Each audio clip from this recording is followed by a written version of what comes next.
Hello everybody, welcome to this Chainsaw 4 news video. Today we're having a look at the February roadmap. I'm not going to go super detailed on each of the items because there's a lot of stuff to get through. But there were a fair few announcements for various stages in development. So we'll get straight in. This is the official graphic. You can pause to read that.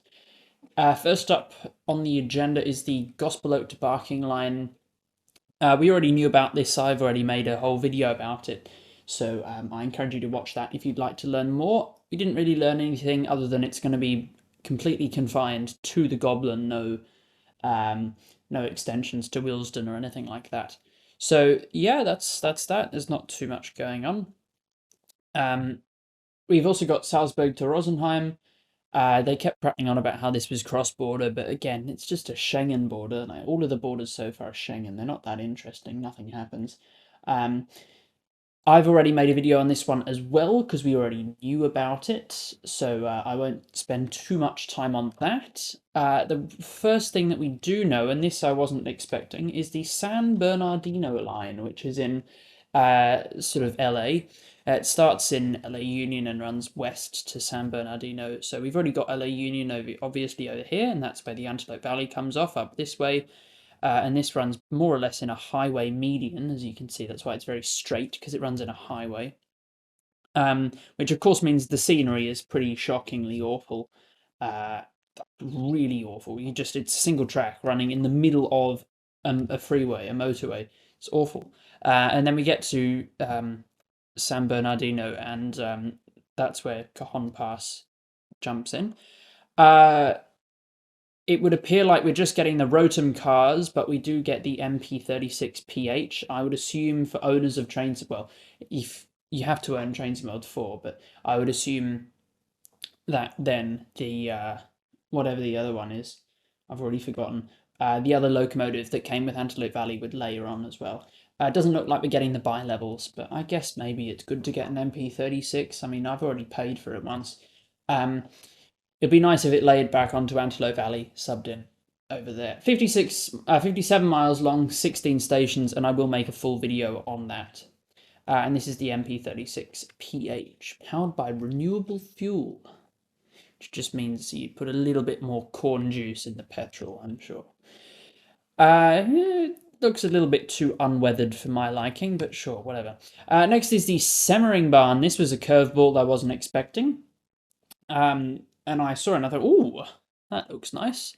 I know what the Semmeringbahn is. It's a very famous railway in Austria.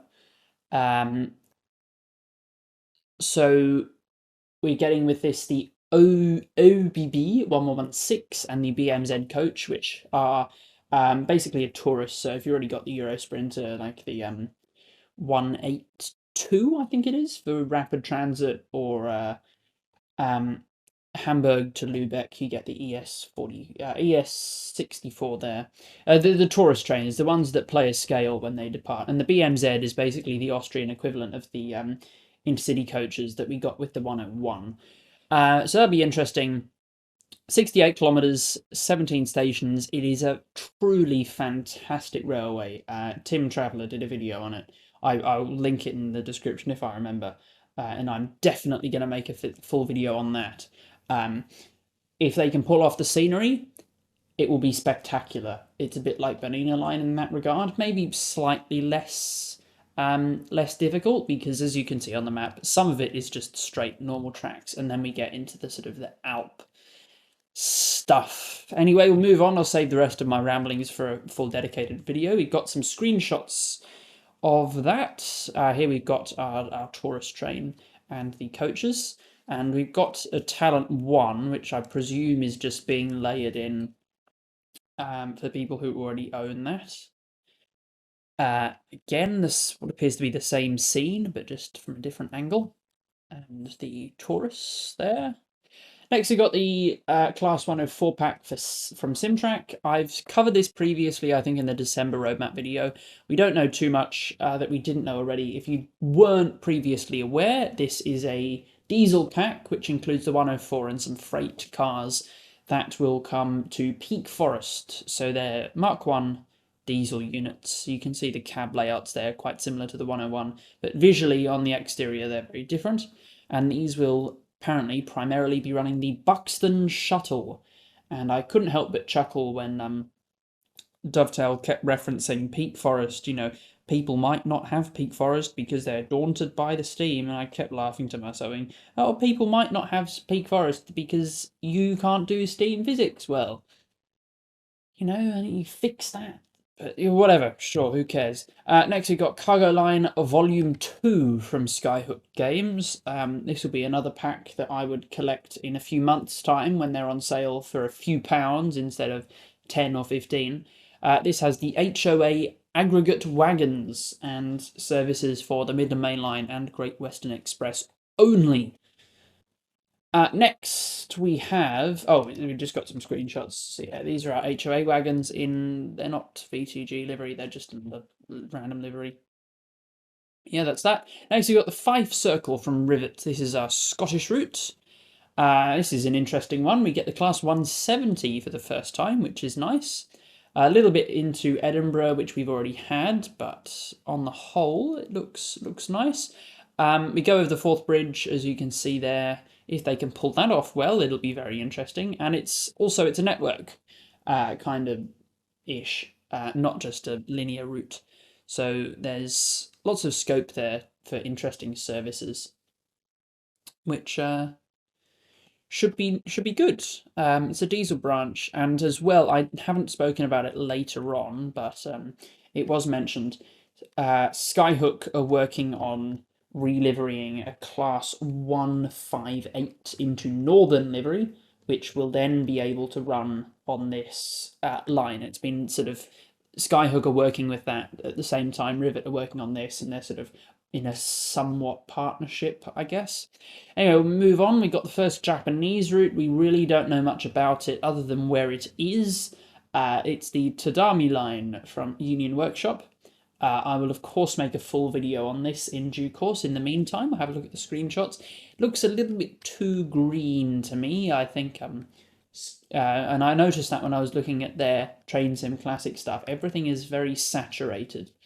And rural, provincial Japan always looked a little bit drab to me, so I'm surprised. But who knows, maybe it'll turn out a little bit better. Remembering it is in what appears to be fairly early development, we can still see a axis marker down in the bottom left, so it can't be super far advanced. And some of the physics look, not the physics, the assets look a little bit dodge with our shadows. But this, I think the station matches provincial Japan. People say that Japan has the best rail system in the world.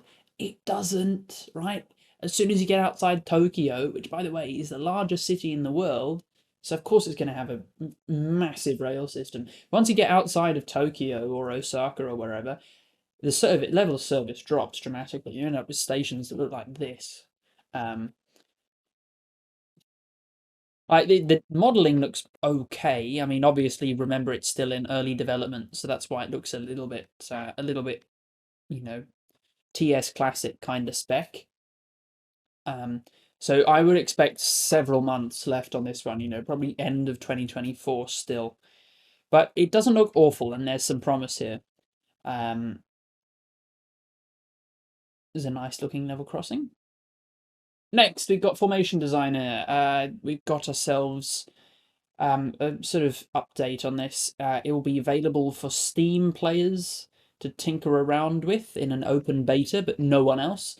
And they just stuck some screenshots up there of what you can make. I will note that you can only do things that could, in theory, possibly couple in real life. So if you've got something that's got a Scharfenberg, you can't just couple it to something with Knuckles. If you've got something with Lincoln Pin, you can't couple that to something with a Delna or whatever, right? So there are still some limitations with that. Yes, this is a 101 with some Heritage BR equipment. We've got a 2-car, Class 465, and that is it. It was quite a long one. Obviously, because it was a Dovetail Direct, so they tried to cram as much in. There wasn't any mention of the Long Island Railroad pack, but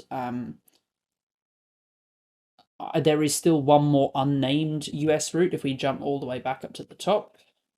There's still one more unnamed route up in the release date to be confirmed. So I suspect that would be that one.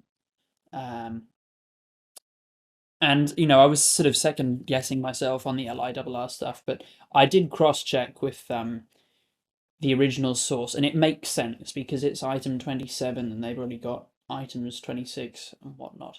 So yeah, that's the roadmap. Thank you so much for watching. I hope you found it interesting or learnt something maybe. Have a fantastic day, and I'll see you next time. Goodbye.